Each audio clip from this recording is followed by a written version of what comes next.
Good evening, ladies and gentlemen. I am so happy to start this today's session, that is team leadership. And basically, today we are going to discuss more about what exactly is leadership, what are the types of leadership, and how leadership matters for individuals.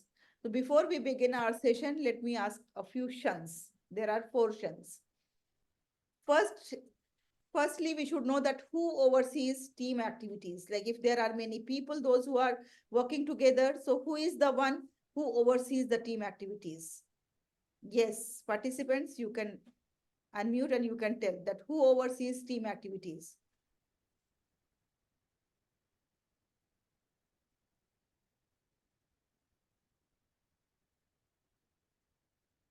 Of course, the leader of the team oversees the activities, isn't it? Now coming to four shuns. What fosters collaboration and unity? You have to tell the word that ends with shun. How does a leader guide team efforts? You have to tell a word that ends with shun. What is essential for resolving conflicts? You have to tell a word that ends with shun. And what motivates team members? You have to tell the word that ends with shun. So these are four shuns. May I request you to kindly guess or kindly give me the answers of these four shuns? Or any one of them you could understand and you can guess that what exactly it is? Foster collaboration and unity that you can solve with the communication. So Yes, Communication, yes. communication. Wonderful, wonderful answer. Wonderful. Now, next, how does a leader guide team efforts? Motivation, Mm-mm. How does a team, motivation, how does a leader guide? guide, yeah, by motivating the guide team efforts. Hmm. inspiration, Okay, very close, but not exactly. Okay, let us go to the third one. What is essential for resolving conflicts? Yes. that is a discussion only. You Okay, can do discussion and and what motivates team members?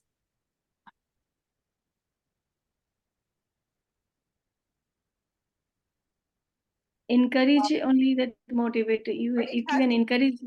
it has to end with shun. Okay, thank you very much for guessing correctly. You are very close. So what fosters collaboration and unity is communication. How does a leader guide team efforts is direction, because the leader has to give the directions to the team to guide them.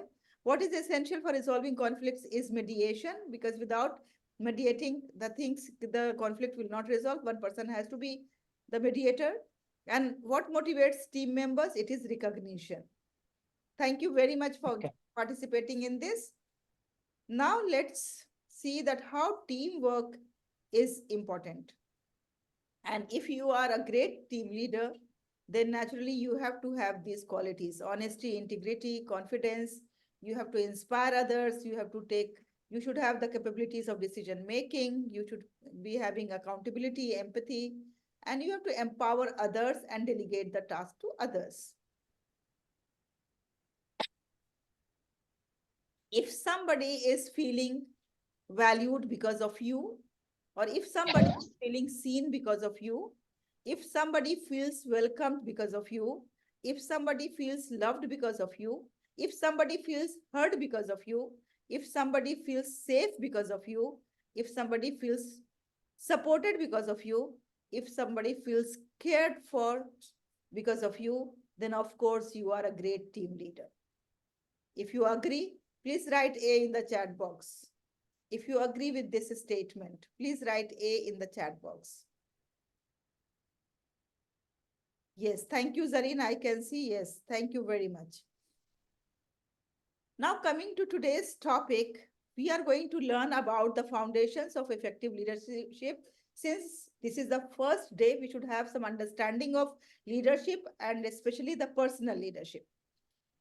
So, there is a common myth: the great leader is born, not made.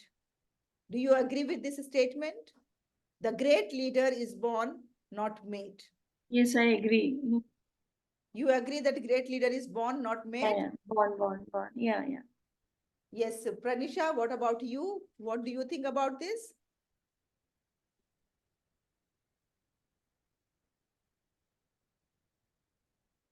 Hello, ma'am. Yes. Am I audible, ma'am? You are audible. Please tell me, what do you think about this statement? The great leader is born, not made. Yeah, ma'am. It's correct. It's true. So, my dear friends, actually, this is a myth, not true. Anybody can be a leader because the leadership is the collection of certain qualities, certain attributes, certain principles that you have to adopt, that you have to inculcate in yourself. If you possess those qualities, then you can also be a leader. If you have empathy, if you have courage, if you have mentorship quality, if you have concern about others, care about others, then naturally you are the person who can be a leader very easily. So this is like a greatest myth is the people think that leaders are born and I am not a born leader, so I cannot be a leader. So that is the myth. Each one of us have the capability of becoming a leader, and we can very easily make ourselves as a leader. Now let us put some pressure on our mind. I speak without a mouth and hear without ears. I have no body, but I come alive with wind. What am I? Just give some pressure to your brain. Come on. Mind. Okay. Actually, it is echo. I speak without a mouth. I hear without ears. I have no body, but I come along with the wind. So this is echo. Echo. Yes. So in this session, what we are going to learn is that we are going to demonstrate an understanding of different leadership style and their impact on team dynamics and organizational effectiveness. So today we will be focusing more about what exactly is leadership and which type of leaderships are normally there. And we should understand the leadership in details. First of all, what exactly is leadership? So leadership is actually the ability to influence and inspire other people. Like it is something that you are not confined with yourself. You are motivating, you are inspiring the other people. So basically, if we see that it is not driving your own life, but you are driving the life of others. And that's why it is important that when we work in any organization where many people are there, so there we have to see that a leader should have the ability to inspire and influence other people. Then only he can ask them to do the task, and then only he can ask them to complete the mission or to complete the goal what is set for the company or for the organization. So leadership is not about oneself, leadership is about others. But when we look at the personal leadership, you know, so the personal leadership will discuss totally about ourselves. Are we aware about our weaknesses, strength, about our qualities? Are we able to regulate our emotions, our time, our other management, our talents? Or are we self-motivated? Even the entire world is against us, entire world is saying negative about myself, but I have not accepted as it is because I believe in myself and I motivate myself. So this is like personal leadership if we are aware of ourselves. And there are different key elements of personal leadership. First of all is self-awareness. Second is setting a goal. And third is accepting a growth mindset. And then for that, continuously, we have to learn. So my dear friends, are you aware of yourself? If you are aware of yourself, just answer a simple question. How many times do you take breath in a minute? Yes, Zareen? Breathing is the first and foremost thing to be alive in this world, isn't it? It is so essential. Are we aware that how many times I take breath in 1 minute? Exactly, I don't remember, but I think 70 or nearer 70 Okay, please do per it. minute. Please do it practically, and then you try to understand that it is so essential, even that we don't know. Can anyone tell that how many times you can write your name in 1 minute? 50 times. Please do it, and then you understand that 50 times you are able to write your name or not. Can anyone tell me that for how long you can hold your breath? How many seconds? How many minutes? So 30 seconds I can. these are certain very, very essential things, but still we don't know about ourselves because we are more focused about others. We are more concerned about others' dressing, others' lifestyle, others' earnings, others' behavior, others' attitude, others. Like our talk is mostly about others, not about ourselves. So that we have to check, and then we have to start thinking about ourselves more. That is the demand of the personal leadership. And then what is the goal? Why we are here in this world? What is our purpose? Why God has created, and how close I am with my purpose of life? Have I fixed a goal for my life? What is the long term goal? What is the short term goal? What is the goal for the day? What is the goal for the week? What is the goal for the month? So have I decided, and have I demonstrated that, and have I displayed that in my room, so that that is going to remind me again and again that this is my goal, and am I moving towards my goal, or I am astray and I am moving here and there? And then, do I have the growth mindset? Am I learning?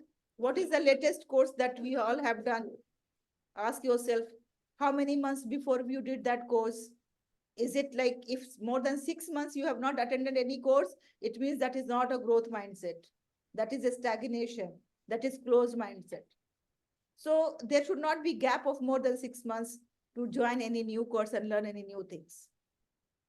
What is the benefit of personal leadership?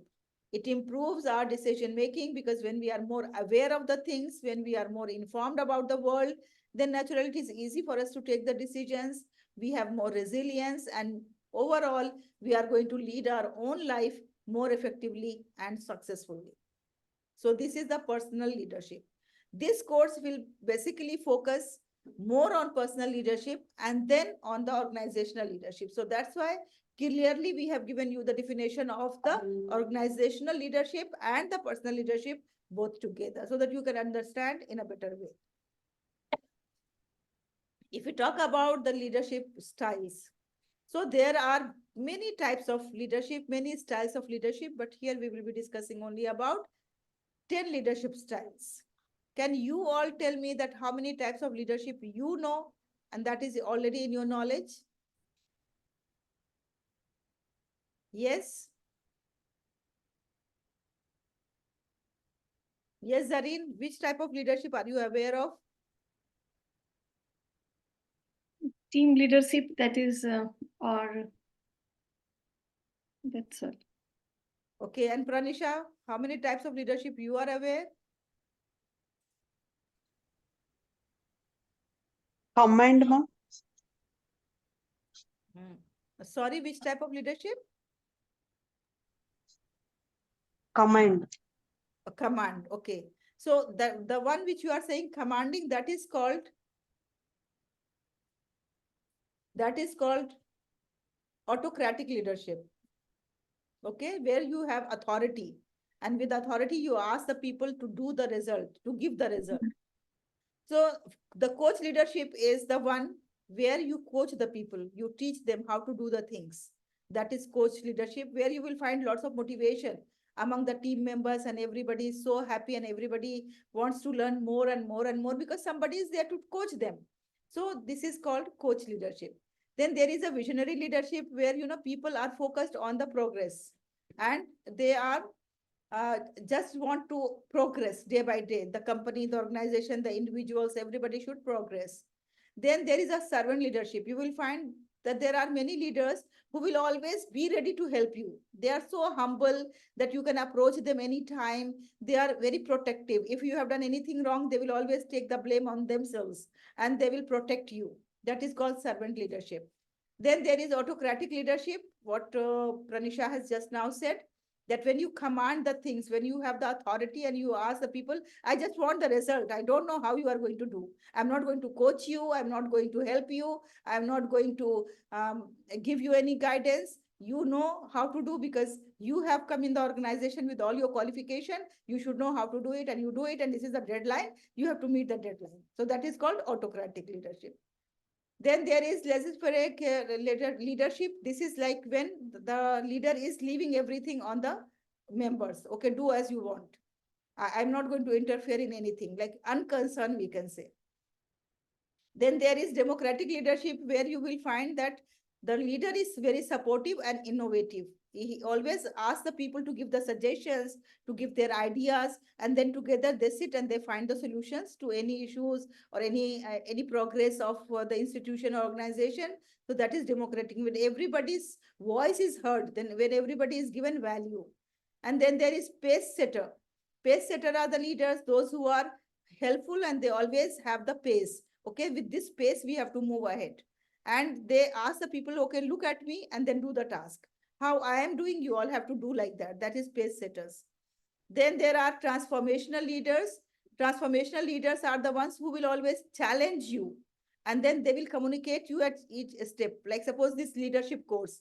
This is transformational, we can say, a transformational leadership, example of transformational leadership, because we are challenging you, we are giving you the task, and at the same time, we are giving you the directions also and guidance also that how you can do this task. And that is transforming you from within. Then there is transactional, where you will find the leader is only focused on the performance. Okay, how is your performance? They will measure each and everything. There will be balance for each and everything, that, okay, you came late, so this point will be deducted. You came on time, you will gain this much point. So that is transactional leadership. And then there is bureaucratic, where they will always find hierarchy. You cannot approach the principal directly. You cannot approach the CEO directly. There is hierarchy, and then you have to go through that. So basically, these are different types of leadership style. If you want to understand in details, then you can go through this definition of this style, and then you can understand in a better way that how this different leadership work and how this is going to affect the organization's performances, organization's effectiveness. So this is the same thing that we have discussed just now. It is just in the given in elaboration. Now there are like examples of three people, three leaders: Steve Jobs, Mahatma Gandhi, and Elon Musk. I hope that you all have heard the names of these three leaders. Can you guess their leadership style? What is the leadership style of Mahatma Gandhi? What is the leadership style of Steve Jobs? And what is the leadership style of Elon Musk? Any guesses?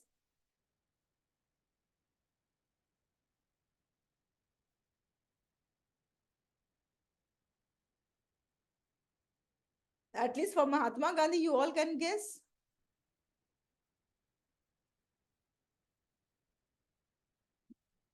Yes, ma'am.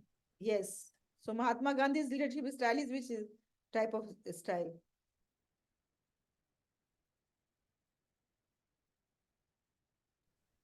Mahatma Gandhi, I think democratic. Mahatma Gandhi's style is very close to servant leadership, because he is the one who is so humble, always ready to help the people, go along with the people, okay, and down to earth. This is very close to like Mahatma Gandhi's is servant leadership style. Steve Jobs, Elon Musk.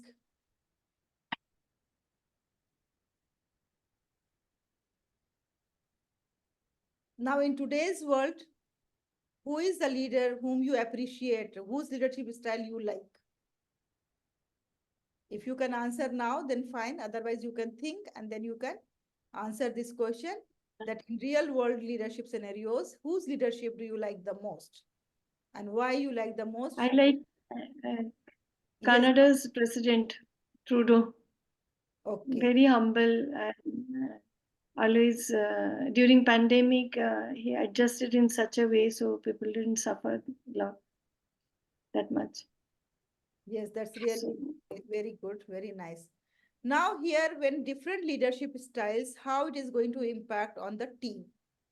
If you are autocratic leadership, then how that is going to impact your team? It is going to decrease the morale and motivation due to limited autonomy and decision making. You know, when you have authority in your hand, then everybody will feel like that, oh, what I have to do? Why should I apply my mind? Because I have to just follow the instructions.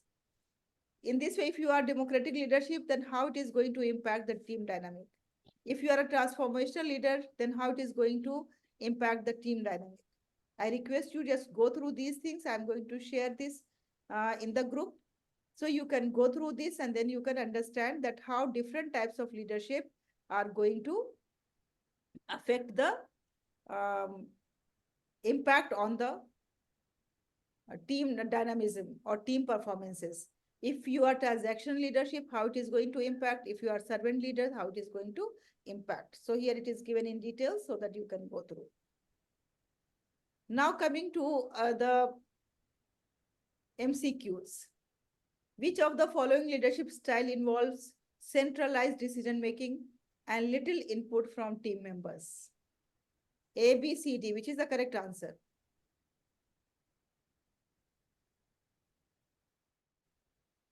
Yes. Yes, please.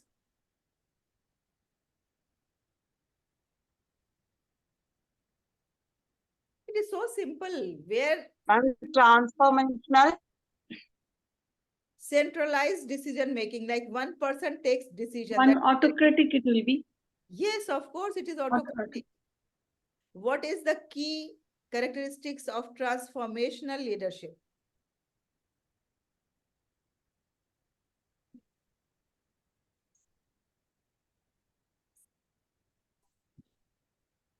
Transformational leadership, where the person is transforming the team members.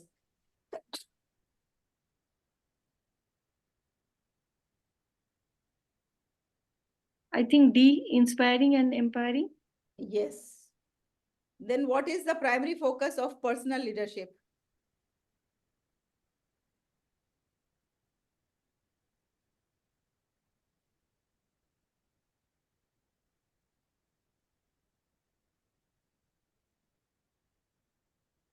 Yes, come on. But the personal means achieving high level productivity if it is personal leadership. Personal leadership is, I think, C, because leading oneself Leading towards oneself personal and towards the professional person. growth. Yes. Oneself, yeah. Then which leadership style emphasizes serving others first and leading by example?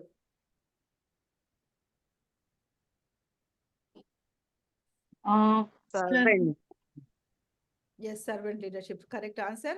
What is the essential aspect of building a strong leadership foundation?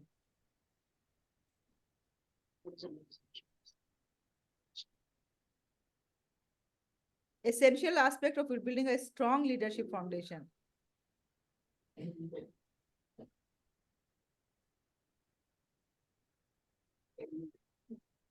Understanding the personal values. Yes, understanding the personal values. So here are the answers. You can go through and you can check your answers.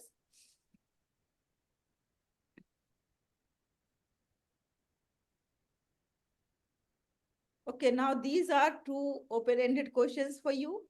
Whenever you find time, just reflect upon these two questions and try to answer them in your personal journal, because the personal journal we have provided to you, in that you have to write the answers. This is for your own learning purpose, that you have to reflect on your own experiences and observation, describe a situation where you have encountered different leadership style in action. How did each leadership style impact team dynamics, communication, and overall effectiveness? What lessons did you learn from this experience about the importance of understanding and adapting leadership style in various contexts? You know, because different types of leadership means that you have to have the different style of leadership in different situation. That is called situational leadership. Like, it is not that I am always servant. Then sometimes, you know, the people will take you for granted. So at times I have to be democratic. Very true. Yes, at times I have to be democratic. At times I have to be transformational. At times I have to be transactional. So that is situational leadership. So here you have to reflect on different leaders whom we have encountered, whom we have like worked under them, and then you have to write your own understanding. Then personal leadership emphasizes self-awareness, self-regulation, and continuous growth. Reflect on your own journey of personal leadership development. What strategies have you employed to enhance your self-awareness and emotional intelligence? How have these efforts contributed to your effectiveness as a leader, both personally and professionally? Additionally, what are some of the areas of personal leadership that you aspire to further develop in the future, and what steps do you plan to take to achieve these goals? You know why I am giving you this type of reflective questions? Because unless if we don't observe ourselves, if we don't understand ourselves, it's impossible to improve and to develop ourselves. So that's why it is essential for us to first look at us, that okay, what I have done so far, how I have improved myself. Or maybe after B.Ed degree, M.Ed degree, I have left learning and I'm thinking that I know everything. So that's why it is important that we have to go through these questions and reflect upon us. So thank you very much, everyone.